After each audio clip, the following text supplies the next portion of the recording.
నేటి రాజకీయాల్లో ముఖ్యంగా ఆంధ్రప్రదేశ్ రాజకీయాల్లో ఎలక్షన్ ముందు చేసినటువంటి వాగ్దానాల ప్రకారము రూలింగ్లో ఉన్న వైసీపీ పార్టీని మట్టి గరిపించి ఒక విధంగా 164 సీట్లతో కనీ విని ఎరుగని బంపర్ మెజారిటీ ఇవ్వడానికి ప్రజల్లో అనేకమైనటువంటి ఆశలే కారణం.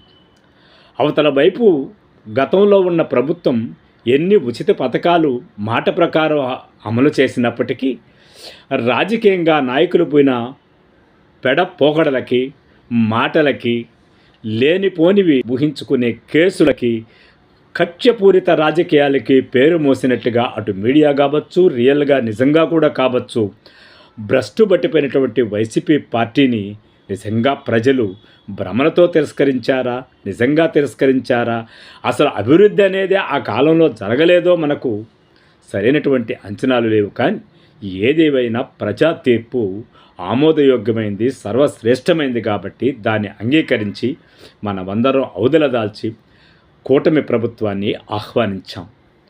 మరి కూటమి ప్రభుత్వం వచ్చి ఏం చేస్తోంది? మొదటగా ప్రభుత్వం ఏర్పడిన తర్వాతనే అసలు రెండో రోజో మూడో రోజే నేను ఇచ్చినటువంటి హామీలు అమలు చేయాలంటే నాకు భయమేస్తుందని సాక్షాత్తు ముఖ్యమంత్రి అనడం అంటే ఎంత దారుణమైన విషయం.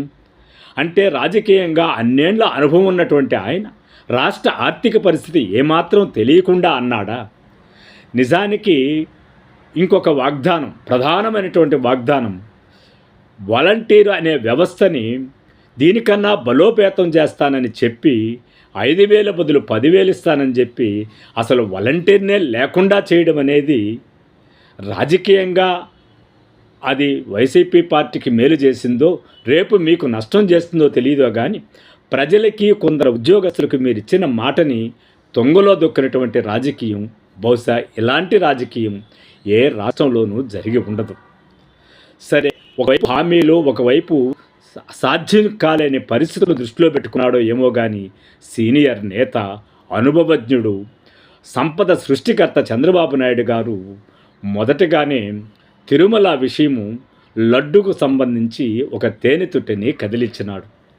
సరే, ఆయన కదిలించినాడు. జగన్మోహన్ రెడ్డికి సంబంధించి ఏమన్నా కేసులు పెట్టి వాళ్ళకి సంబంధించి నిరూపించారంటే అది లేదు. ఈయన ఒకవైపు తేనెతుట్టె కదిలిస్తే ఇంకోవైపు డిప్యూటీ సీఎం పవన్ కళ్యాణ్ గారు సనాతన అంటూ లడ్డూకి దానికి సంబంధం లేకుండా ఏదేదో మతానికి సంబంధించి ఏవో విషయాలు మాట్లాడి ఆయన ఇమేజ్ పెంచుకోవడానికో, డైవర్షన్ పాలిటిక్స్కో, అది ఏం చేయాలనో కానీ రాష్ట్ర వ్యాప్తంగా కాకుండా దేశవ్యాప్తంగా కూడా సంచలనమైనటువంటి ప్రెస్ మీట్లు, ఆయన వస్త్రధారణలు అవన్నీ ఒక సెన్సేషన్ని క్రియేట్ చేశాయి. అదేవిధంగా వరదలప్పుడు కూడా ఎవరో బోట్లు కావాలనే కుట్రబన్ని వదిలేశారని చెప్పినటువంటి విషయం కూడా గాలిలో కలిసిపోయింది. తరువాత ఇప్పుడు తిరుమలలో మొన్న వైకుంఠ ఏకాదశి జరిగినటువంటి ప్రమాదానికి సంబంధించి ఎటువంటి విచారణ ఏదీ లేదు, అది గాలిలో కలిసిపోయింది.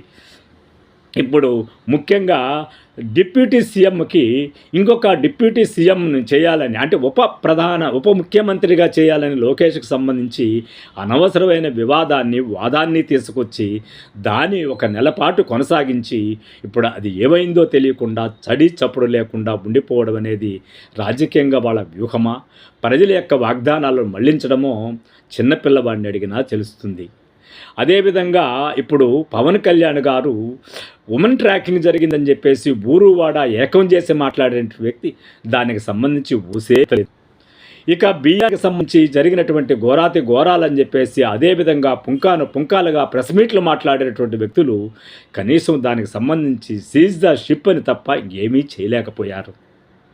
ఇదన్నీ జరిగిన తర్వాత ఇక ఒక స్పర్ధలు ఉన్నాయి అన్నట్టుగా క్రియేట్ చేసి రాజకీయంగా మళ్ళీ డైవర్ట్ చేసే వ్యవహారాలే నడుపుతున్నారు. అది ఉద్దేశపూర్వకంగా చేస్తున్నారా లేదా మీడియా కూడా దాని ప్లాన్ ప్రకారం చేస్తుందో ప్రజలకైతే అర్థం కావడం లేదు.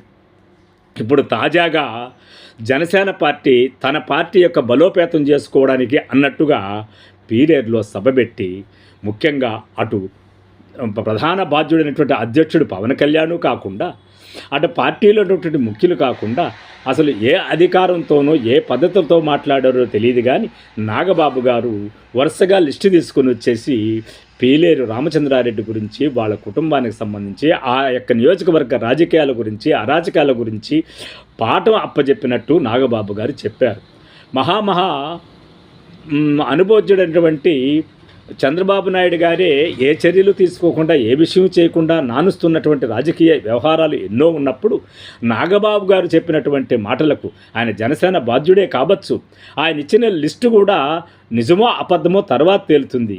కానీ ఇదంతా చేస్తాం, అదంతా చేస్తామని చెప్పేసి అనడం ఎంతవరకు చట్ట ప్రకారంగా సాధ్యమవుతుందో కూడా తెలియకుండా ఆయన లిస్టు చదివి చప్పట్లు చేసుకొని భారీ బహిరంగ సభ జరిపి అదొక రాజకీయంగా దానొక కాలక్షేపంగా చూసుకునే పరిస్థితిని కల్పించారు. ఈ విధంగా ప్రతి ఒక్క విషయాన్ని కాలక్షేప బఠానీలాగా చేసుకునే దానివల్ల సీరియస్నెస్ లేకుండా అభివృద్ధికి సంబంధించి కానీ, సంక్షేమ పథకాలకు సంబంధించి కానీ ఎటువంటివి ఏమీ చేయలేని చేతులెత్తేసిన క్రమం స్పష్టంగా కనిపిస్తున్నప్పటికీ ఇంకా రాజకీయాలు మాట్లాడుకోవడం అనేది అర్థం లేని విషయం. ఇక అదైపోయింది.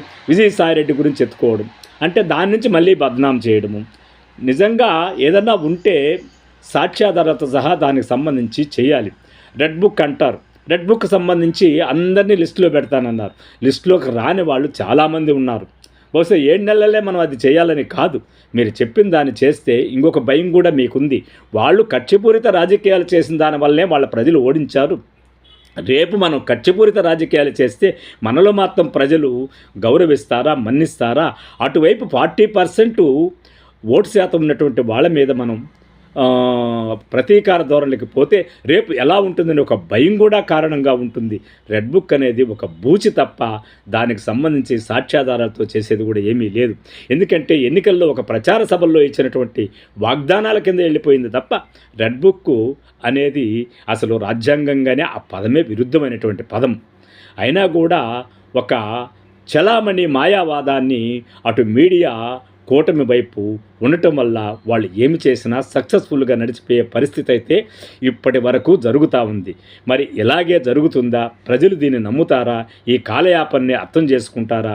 దీనిలో ఉన్నటువంటి లొసుగుల్ని పరిశీలించి ఒక తీర్పు తీసుకునేటువంటి ఒక నిర్ణయం తీసుకునే పరిస్థితిని ప్రజలు చైతన్యవంతం అవుతారా? ఇటు వీళ్ళు కానీ రేపు గతంలో వైసీపీ పాలన చేసినటువంటి ఇదిని దాని నుంచి వాళ్ళు గుణపాఠాలు నేర్చుకుని రేపు ప్రజల దగ్గరికి వాళ్ళు సిద్ధమయ్యి ప్రజలు ఓట్లు అడిగేదానికి వెళ్తారా? ఇదే లొసుగులతో ఒక్కొక్క నాయకుడు వెళ్ళిపోతూ పార్టీని బలహీనం చేసుకొని ఒక ప్రతిపక్షం అనేదే లేకుండా ఆంధ్ర రాజకీయాల్లో ప్రశ్నించే గుణము, సత్తా ఏదీ లేనటువంటి నిర్వీర్యమైనటువంటి రాజకీయాలు నడపడం వల్ల సంపద సృష్టి మాయావాదమే రాజ్యమేలి మళ్ళీ కూడా అటువంటి ప్రభుత్వాలే వస్తే ఇక ఆంధ్రప్రదేశ్ శ్రీలంక నుంచి సింగపూర్కు మార్పులు పేర్లు తప్ప ఇంకేమీ జరగని పరిస్థితి వస్తుంది. కాబట్టి ఎవరైనా ప్రజల్ని, ప్రజాస్వామ్యాన్ని గౌరవించి ఇచ్చిన హామీలు కావచ్చు, చేయవలసిన అభివృద్ధి కావచ్చు కట్టుబడి ఉండనిది ఇప్పుడు కూటమి ప్రభుత్వానికైనా అది అవసరం. రాబోయే పాలన ఇంకేదైనా వస్తే వాళ్ళు కూడా ఇచ్చే హామీలు, మాటలు కూడా ప్లాన్గా కాకుండా వాస్తవాలు అర్థం చేసుకుని అందరూ ఇవ్వాలని, వాస్తవ ధోరణిలో రాజకీయాలు పోతే కనీసం ఆంధ్రప్రదేశ్ ఇంకొక పరిస్థితుల్లోనైనా అభివృద్ధి పదంలో నడిచే అవకాశం ఉంటుంది తప్ప అవకాశవాదాన్నే రాజకీయంగా చేసుకుంటే ఈ పార్టీ అయినా ఆ పార్టీ అయినా ప్రజల భవిష్యత్తు అగమ్యగోచరం అవుతుందని అర్థమవుతూనే ఉంది ప్రస్తుత రాజకీయ పోకడ గమనిస్తే. సో ఫ్రెండ్స్, నా కథనం కానీ మీకు నచ్చినట్లయితే నా పొలిటికల్ రివ్యూని సబ్స్క్రైబ్ చేయండి. ఇక్కడ నేను కూటమి ప్రభుత్వానో వైసీపీ ప్రభుత్వానో పొగడమో తెగడమో సంబంధం కాకుండా రాజకీయంగా ఒక మాయావాదాన్ని క్రియేట్ చేస్తున్నటువంటి అటు మీడియా ధోరణులు కావచ్చు, ఇటు రాజకీయ నాయకుల ధోరణులు కావచ్చు, పాలకుల యొక్క వ్యవహార శైలిని కావచ్చు మనము నిజాయితీగా చెప్పడమే ఉద్దేశం తప్ప ఏ పార్టీనో కొమ్ముగాయడం కాదని దయచేసి అర్థం చేసుకోవాలి. ఇప్పుడు ఎవరినైనా విమర్శించినామంటే చకామని మనల్ని ఆ పార్టీకి ముద్ర వేసేటటువంటి పరిస్థితులు దారుణంగా ఉన్నాయి. కాబట్టి ఇక్కడ ఆ పార్టీ ఈ పార్టీ కాదు, ప్రజలకు మనం ముఖ్యం, ప్రజాస్వామ్యం మనం ముఖ్యం. దాన్ని గౌరవించే సీనియర్ నాయకుల్ని మనం గౌరవిద్దాం. సీనియారిటీని ఆ విధంగా వాడుకోకుండా ఏదో ఒక కాలక్షేపానికి వాడితే చరిత్ర మనల్ని క్షమించదని అర్థం చేసుకుంటారని పెద్దలందరికీ గౌరవంతో నమస్కారాలతో నా యొక్క విన్నపం. సో ఫ్రెండ్స్, నా యొక్క పొలిటికల్ ఛానల్ని సబ్స్క్రైబ్ చేయండి. లైక్ చేయండి, షేర్ చేయండి. ఖచ్చితంగా ఈ యొక్క ఆ వాదాలని, ఈ యొక్క పరిస్థితుల్ని ఒక్కసారి మీరు కూడా పరిశీలించాలంటే నా పూర్తి యొక్క సారాంశాన్ని వినండి. Thank you.